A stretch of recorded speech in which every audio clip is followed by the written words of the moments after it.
Okay, this looks like a found footage documentary vibes. It really looks like I'm about to tell someone like, you wouldn't believe what I just saw. Burger King foot lettuce. The last thing you would want on your Burger King burger is someone's foot fungus. But as it turns out, that might be what you get.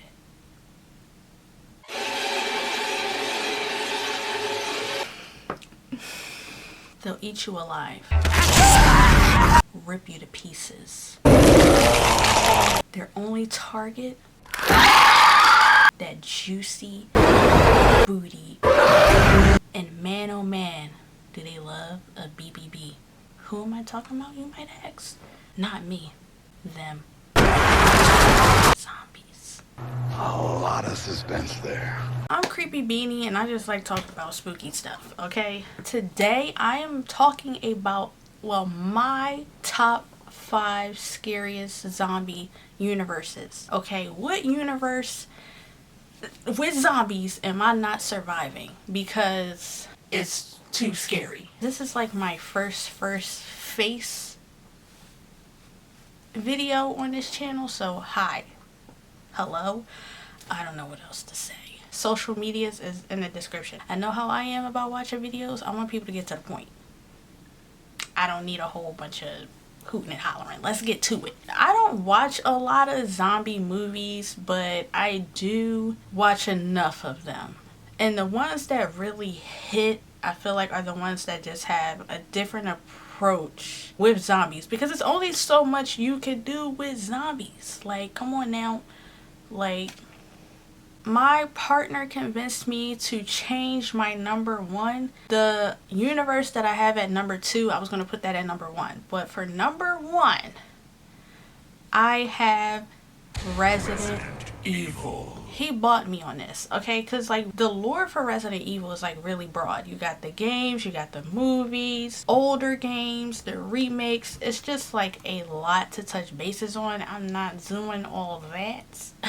Right, we are not talking about every single thing for Resident Evil, okay? So let's just get into the origin. During his trials with the T virus, Dr. James Marcus began to consider the impact that human testing would have on his research, forcing people into being guinea pigs for his secret bioweapons project. There was a mountains outbreak which happened in the lab of Spencer Mansion. The latest strain of T virus leaked and every inhabitant got infected. It was revealed that the resurrected Dr. James Marcus was responsible for the T virus outbreak as an act of revenge against Oswald Spencer for having him assassinated 10 years earlier, thus beginning the events of the Mansion incident. Then you got Raccoon City. William Birkin successfully completed his work on the G virus, intending on selling his creation to the U.S. military. Umbrella turned against him and sent a USS unit to recover the G virus. The operatives took the virus sample and fled the lab through the vast secret sewer system beneath Raccoon City. Before his death, Birkin successfully injected one of the G virus samples into his body and transformed. I need to see his face because I'm trying to remember who that is. I feel like that's another thing too that kind of makes the Resident Evil universe like a little disturbing. It's just the fact that they was just cooking up all of these viruses and being like, but wait, there's more. I am only gonna bring up a couple of different infected that they have in their universe because they're a lot. You got the regular zombies, the zombies that have like that thing like coming out of their mouth. Ooh, wait. Lickers, Nemesis, the Axeman, Bloodshot. Like there's just so many. I can't sit here and talk about all of them. And then if we're talking about the games, like Mr. X. Mr. X.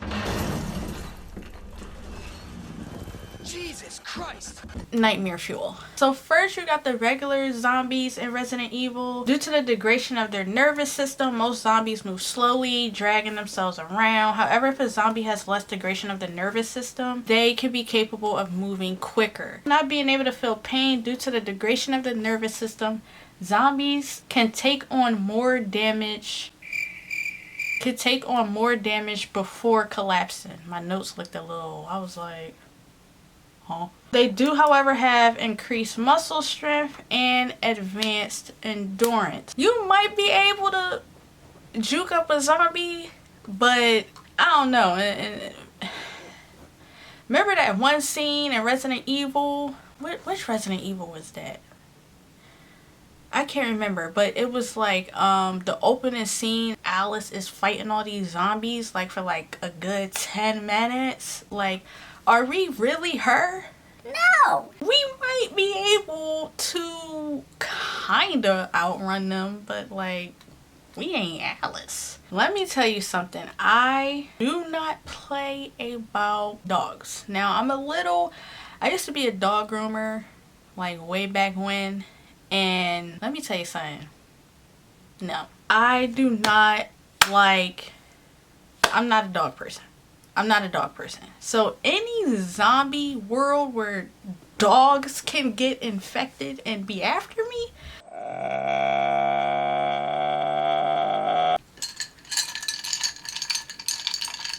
the Cerberus has an appearance of exposed muscle, tendons, and even bones, along with a decomposed face. Sticking together in groups, these dogs attack their prey by leaping towards them, pinning them down, and bodying their victim. They retain most of their previous agility with increased aggressiveness and durability. So that's the thing, like, dogs are already, let me tell you something, I had about 3 encounters with stray dogs. One time, I was on my way to a job interview, and I had cut down this street that I should not have been cutting down.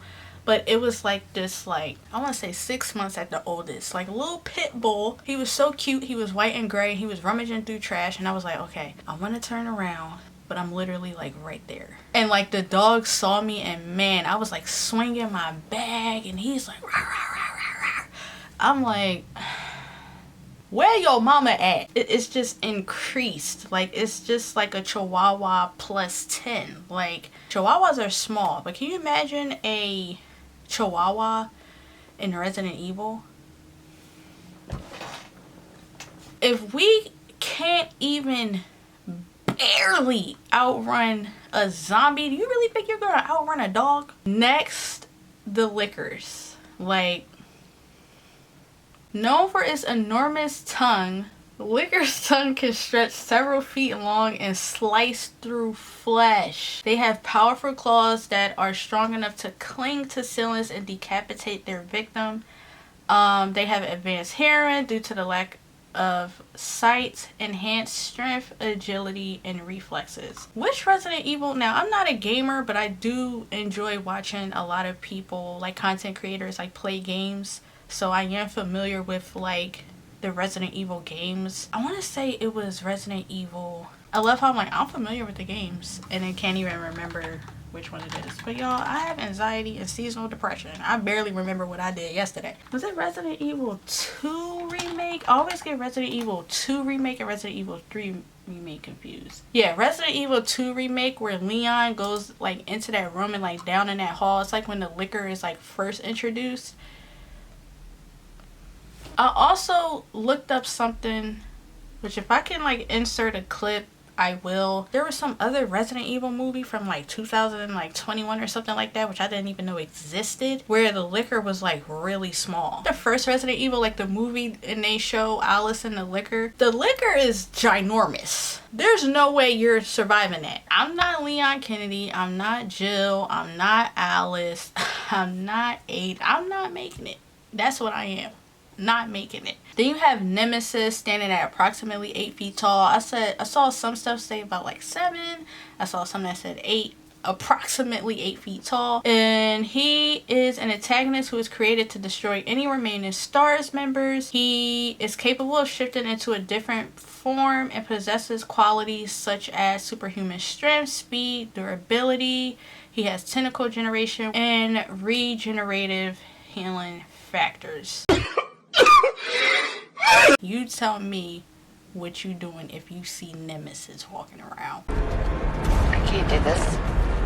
Bro, like they really made a virus to create Nemesis and said, we need you to go over here and go handle our light work. Here's a picture of the STARS members. We gonna go drop you off. Go handle it. And now he just walking around going after the STARS members. Now, if you're a STARS member, if you're not a STARS member, hey, maybe he might walk by you, but I'm not trying to be up in that. Knowing my luck, I would have pursued the career of being a STARS member, and then now I'm in the wrong job field because I got Nemesis coming after me. We're gonna go into The Last of Us. It's like Resident Evil's like right here, and The Last of Us is like literally right here. Now let's talk about the origin of The Last of Us, if I can find where I put it on my computer. By late September 2013 in Austin, Texas, the cordyceps brain infection began infecting people, turning them into the infected. Between 2013 and 2033, the mutation grew to the bloaters. The more it grows, the more powerful they become. Even though an infected can be dead, the fungus will continue to grow into big fungal plants around the body that would create a gas that can affect anyone else except immune people like Ellie. The Last of Us just sounds terrifying. I just don't want to be there. Like, and this is what I was talking about, where it's like you can only do so much with zombies, but then you just have worlds like Resident Evil and The Last of Us, and it's just like, this takes it to another level. And this really makes you go, can I really survive? Good question, Aguado. Now let's get into the different types of infected. So first you got the runners. Runners are the first stage of infected and typically reach this stage within 2 days. They are the weakest of the infected and can be easily defeated by a human. So you got some possibility there. Then you get into the stalkers. This stage is 2 weeks to a year. Although they resemble runners in this stage, fungus begins spreading, causing it to grow out of their bodies, mainly the face. They slowly begin to lose their vision due to the infection spreading. Now this is where I get scared. The clickers. After a year of long exposure to infection and spores, the infected eventually becomes a clicker. Clickers' faces are split open and have completely lost their sight, and they depend on echolocation, and they use this method to locate any sound. They can be much harder to kill due to their hardened face, and they also have enhanced strength due to long exposure to infection. First of all, just the sound that the clickers make, I can't even imagine being somewhere and being like, I have to get by this. Like, I'm not making it. Like, I'm not making it. Then it gets worse. You got the bloaters. It takes victims years to reach this stage. Bloaters are very dangerous. They are able to withstand a lot of damage due to them being covered in thick fungus. However, due to their thick armor, they move at a slower pace, making their movements more foreseeable. Due to lack of sight and slow speed, they depend on the mycotoxin. I could be saying that wrong. Throwing it at survivors in hopes to injure or infect them. You could try to outrun them, but listen, if they throwing that thing like the Beast Titan, you better be moving, okay? You better be getting busy. Then you got the shamblers. This is basically kind of like a second, fourth stage alternative. Instead of exposure from dry land like the bloaters, infected become shamblers from exposure to high amounts of water. They are completely covered in spores, and when they get close to survivors, they spray gaseous acid. If killed, they will explode intensely, forming a cloud of spores that can kill survivors nearby. Who do y'all think is more scary, the bloaters or the shamblers? Because like the bloaters can throw. I don't know. Either way, I'm going. The Rat King.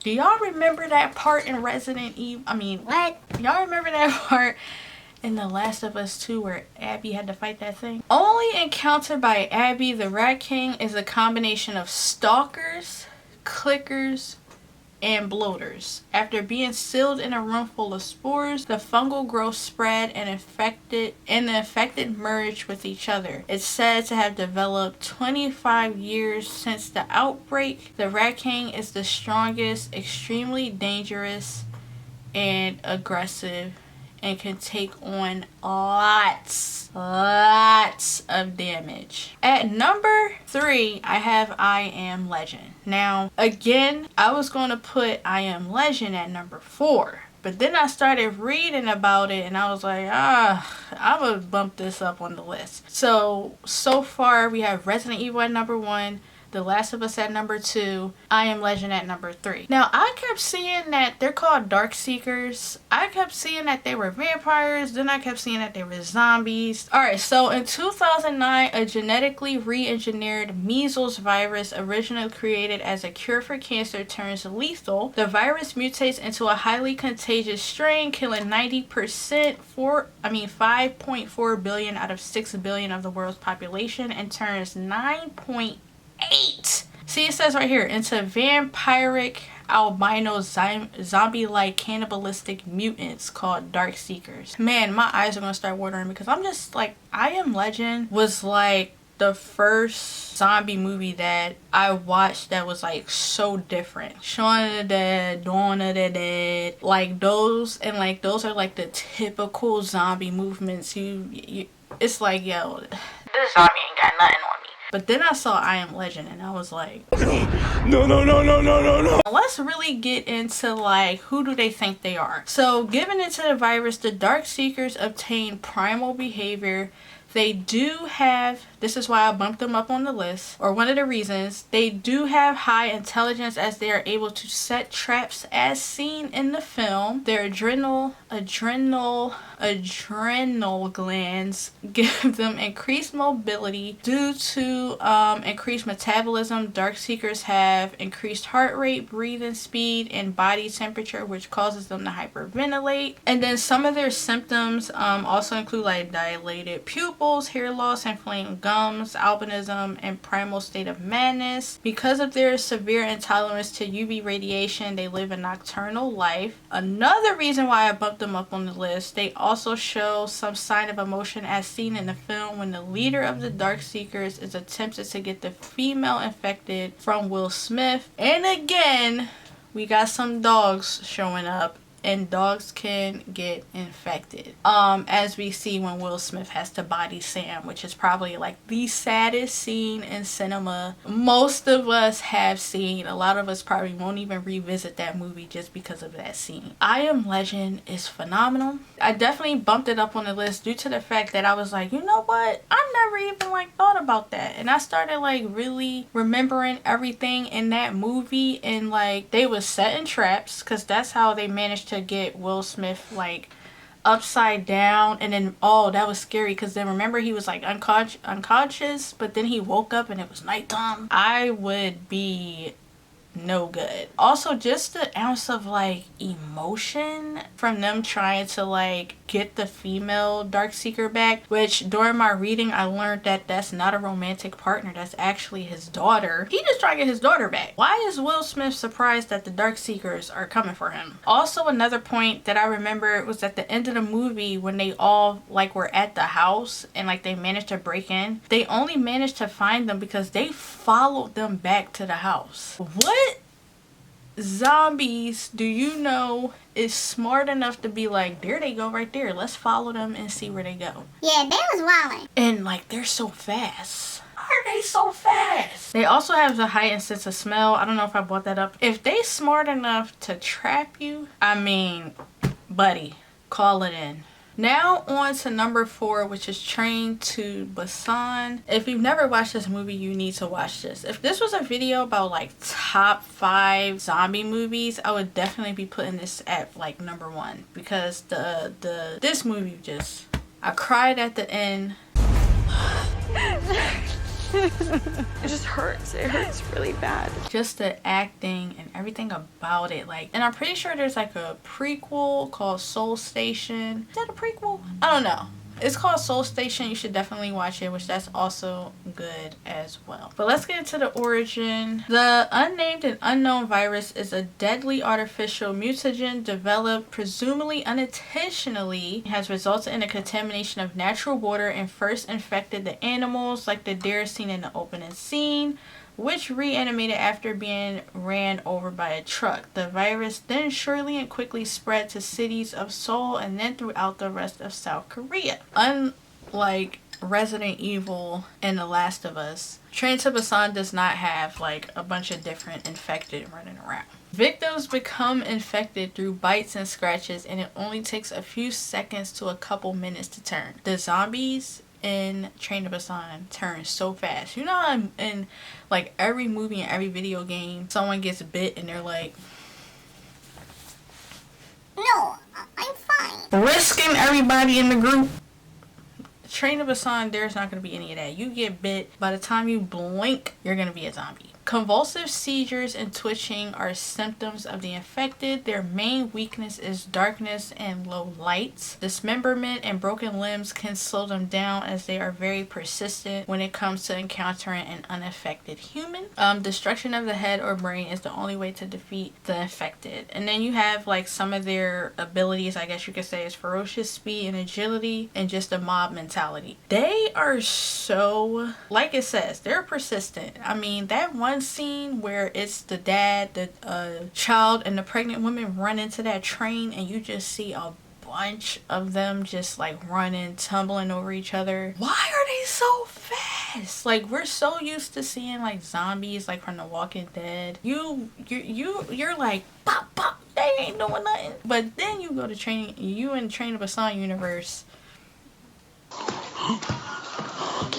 Train to Busan is also good, which is why, like, if this was like a top zombies movie, I would probably put it at #1, because it also just shows humanity, and like in times of like trouble, it shows how people are. That one guy who was just putting the bug in everybody's ear and just really just being selfish. I was trying to figure out who to even put last. I was like, I'm just gonna put Dawn of the Dead, because I feel like most people saw that. That's like a typical zombie movie. We've seen about 50 Dawn of the Deads. I'm not even gonna spend too much time on this one, because Dawn of the Dead is like a classic, but like I'm just not like a, like if it's a zombie movie like Dawn of the Dead, I don't think I want to watch it. Now, I couldn't find a lot. I could barely find anything on Dawn of the Dead. I did find a little bit of the origin, which all it just really said: rapidly spreading contagion, which turns its infected host into reanimated flesh-eating ghouls. While the source and exact nature of this plague remain unexplained, it is confirmed that it is spread when a victim is bitten by an infected person. I could not find anything on the zombies. They might have like some sort of like increased speed. I mean, that's all I got to say about Dawn of the Dead. Like I said, I could not find a lot of stuff on it. That puts the list at Resident Evil as we ain't making it out alive.